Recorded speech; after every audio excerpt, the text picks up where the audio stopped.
Hey everyone, my name is Nolan. Welcome back to another RLCraft guide. In this guide, I'm going to be teaching you guys how to make a villager reroller and then also a villager breeder, so you guys can keep getting the librarians you need, so you can keep getting the enchantments you need. This way, you'll be able to get Supreme Sharpness easy. Or I guess it's not too easy, but it's the most efficient way by far. And you guys can get some pretty rare enchantments from this as well. I was able to get some advanced protection. One of these guys has Supreme Sharpness.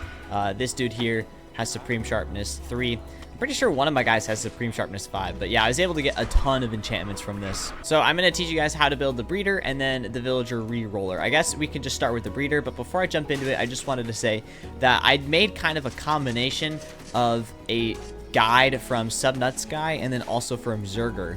Or Zerger, I don't know how you say the name, but yeah, those two YouTubers, I'll link both of their videos down in the description so you guys can watch them, because I'm basically using a combination of their design. So maybe you guys can go click on their video, watch it for a little bit, give them some ad revenue to show them some support, because I can't really take credit for this design because it's kind of a combination of the two. For example, this is some nuts guy, his villager breeder here. I'm gonna make it a little bit more simple than this, but yeah. All right, so this is going to be the design we're going for here. As you guys can see, it's working. We got a little baby villager somewhere over here. And I'm just going with a smaller design here just because I only ever used one cell. Some Nuts Guy has 4 cells, so if you want a faster farm, go ahead and use his design. Mine's just a little bit smaller, so let's go ahead and build this really fast. Really quick before I do, I just wanted to say, once you guys start getting your villagers, go ahead and get an emerald block, and then villagers will follow you. And then you can put villagers you don't want in one hole. Or just that will just happen. Villagers I want in one hole, and then villagers I don't want in another hole. And the reason why this is so open here is because later on we're going to come pick up the villagers I do want with my rock. So yeah. All right, so when you're building this, you're going to want to find a spot where there's enough space to build your farm about 100 blocks away from your villager reroll section. And that's just so when you build your reroll section, the zombie doesn't lock on to your villagers in your breeder instead of the reroller itself. So we'll just start building it here. So first, start by building a 5x5 area with blocks like this. Then on the sides opposite of each other, break the block in the middle. And then on one side, you're going to patch it up like so. Then in the middle, build up 2 blocks like this. And then you don't need to use glass, but I'm going to be using glass. And for some reason, my frames just keep dropping. I'm going to be using glass just so you can kind of see what's going on. All the way around the build up 2 blocks on top of the blocks you built. All the way around, you need a 3 block high, 4 block total high wall. This is going to be where the baby villagers are coming out, so just go ahead and patch this up like that. Then you're going to come to the middle here, and you're going to place a glass pane on each of these walls here, and then a water bucket in the middle. You know you've done it right if your water doesn't flow everywhere. Then in the direction facing where the villagers will come out, you can build 3 solid blocks like this, and then 4 glass blocks in each corner. Then go ahead and take a sticky piston and place it in substitution for the other solid block. Then go ahead and place a glowstone block just like that. All right, so by this stage of the game, you guys should have your rock. Go ahead and summon that in and go pick up the villagers you want. It doesn't matter what villagers you put in the breeder, but yeah, you just walk up to a villager, press X, and it will... Why am I on fire? Oh, you know why? Because that keybind is also for the dragon special ability. My bad. Then you just hover over the block like this and then drop him in there, and then you just need to do that again for another villager. Now what you may notice is this will start geeking the heck out. And what you guys basically need to do is find the furthest distance that the villager can get from your mount, and that's going to be where the villager will actually drop. So if I move this way, you guys can see he actually glitches out a little bit to the left of me. So I want to move a little bit to the right and then drop him, and then he'll plop right in there. All right, don't despawn your rock yet because we will still need him. But for now, what you want to do is get a glass block where these guys' heads are going to be. And to do that, you can just place a glass block like this. Place a piston down on top of it and then activate it. So that way it doesn't pull the block back. If you guys are using a sticky piston, just break it. If you guys struggle with reaching it, you guys can break one of the walls, one of the solid block walls like I just did. Come down here, place it down, patch this. Then throw that glass block down in there, and they should start bouncing like that, and then you can just patch it up by using pistons again. All right, so they should be bouncing like this. There should be a glass block on top of them. Now what you want to do is build a cross shape above the glowstone like that. And then this should, in theory, protect these villagers from lightning. I've never tested it myself, but it should. Then you don't have to use glass, but I'm going to use glass just so you guys can see what's going on. You're going to place 2 blocks high like this. And then you're going to need to get another villager with your rock.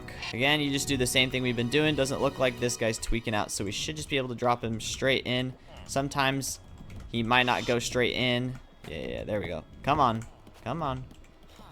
There we go. Now on top of this, you're going to build a 5x5 cross. Then on each of the blocks, except for the center blocks, you're going to place some doors. And then on top of the doors, just build another 5x5 cross. There we go. So now this is not an active village.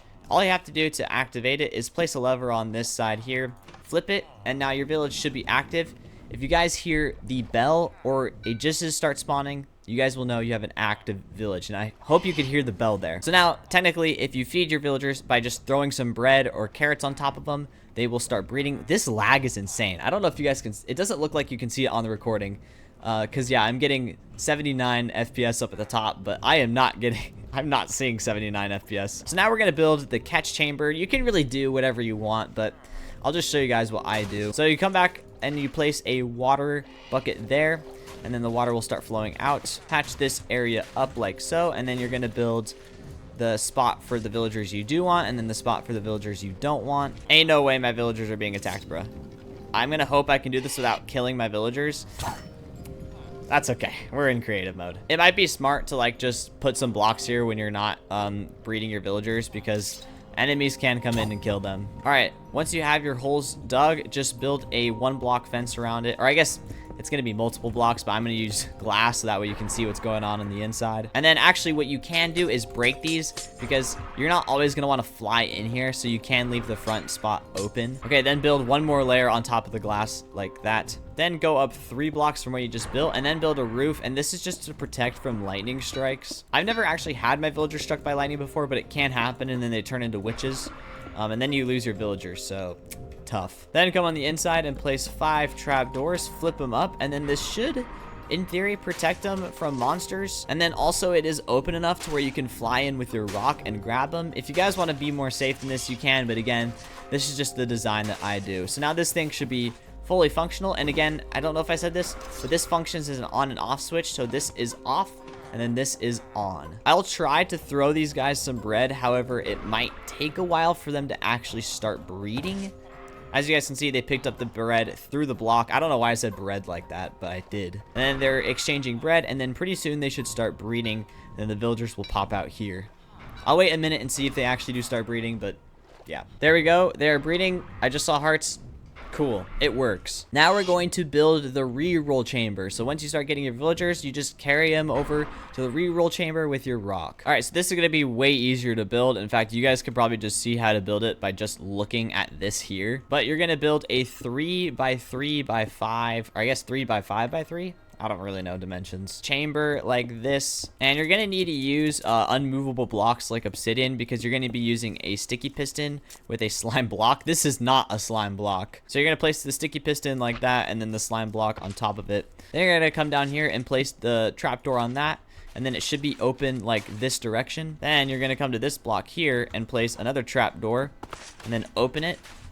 So now you should have something that looks like this. Then you're going to come here and place an iron door like so. And then I'm just going to fill in this area here with glass. And then you can place your lever like this, and then it should be working just like this. If you want, you can move your lever down here, because this is where the actual kill chamber is going to be. All you need to do is throw some redstone on top of it, and then you're good. Also, for additional safety, you can throw a block down in front of that slime block just to protect your villager a little bit more. Then you're also going to need a slab of some kind like this, so when you turn your villager into a zombie villager, he can't see you and then aggro on you. So if you guys want, you can throw your zombie in here before throwing the piston and slime block. Now, when you guys are looking for a zombie to capture, you need to make sure that he can pick up stuff. So all you have to do is just carry around some gear with you and throw the gear at the zombie. If it picks it up, you can use it, and if it doesn't, then you can't use it. Also, guys, the weapon I use is the Dragon Bone Battle Axe from Ice and Fire, and I also put Advanced Sharpness 4 on it, because that will bring it over 20 damage, so it will one-shot a villager. Additionally, you want to put unbreaking on it. That way it lasts as long as possible. And if you do that, it should pretty much never break unless you guys do a ton of villager rerolls. Let's see if I might need to kill a couple zombies before he can actually pick them up. There we go. He picked up the battle axe. If you want to be extra safe, give him some diamond armor, give him a name tag, but he shouldn't despawn as long as he has one of your items in his hand. Now, again, what I do to protect from lightning is just build a little roof above this whole thing, and there we go. The reroll chamber is now done. Now all you need to do is get your villager you want to reroll, which actually we need a librarian, and it doesn't matter if they are a cartographer or a librarian. He's just got to have a white coat. So then you just hold out your emerald block, and then he should follow you. I forgot to place down the pressure plate, my bad. Yes, you need a pressure plate in front of the door. All right, now that he's following me, all you got to do is this. Get him to walk on that pressure plate, or you can just push him in like this. Once he's in and the door is closed, click off the emerald block so he doesn't follow you, and then he should be in there. Keep pushing him, though, just in case, because... Okay, now I'm stuck. But yeah, if he turns into a zombie villager, he could slowly glitch through that door if he's not all the way in, so you don't want that to happen. So now you want to get a golden battle axe from Spartan Weaponry. You want to put Unbreaking 3 and Advanced Mending on it, and then also Purification 5. And Purification 5 is what makes the zombie villagers turn into regular villagers. Additionally, just to be extra safe, you can dip your weapon in weakness potions. So get a cauldron and then just dip your weapon like so. Oh wow, I'm duplicating it. Looks like there are 8 of 64 weakness hits, which do minus 15% attack damage. And the reason why you want to do that is because you want to reduce the amount of attack damage you do as much as possible, because you can still kill the zombie villager. In fact, I am end game here, so I might end up killing this while I'm testing it. Also, what you want to do is go to skills and then go to magic and get golden osmosis. This will basically just heal any of your golden weapons with XP, so you don't need to worry about mending. Also, hold something in your offhand, because that will reduce the weapon damage of two-handed weapons like this. Dude, leave me alone. Leave me the frig alone, bro. All right, let's see here. What does this guy have? He's a cartographer. All right, we're gonna see if this works. I haven't actually tested this, but there's something in my offhand. So what you do is you flip this lever. The zombie should turn the dude into a zombie villager. Flip him back so he doesn't kill him again. Then spam click. You want to be spamming, because spamming also reduces the damage of your two-handed weapon. So just spam, spam, spam, spam, and start attacking him. I killed him. My damage is way too high. Normally, you would never kill him.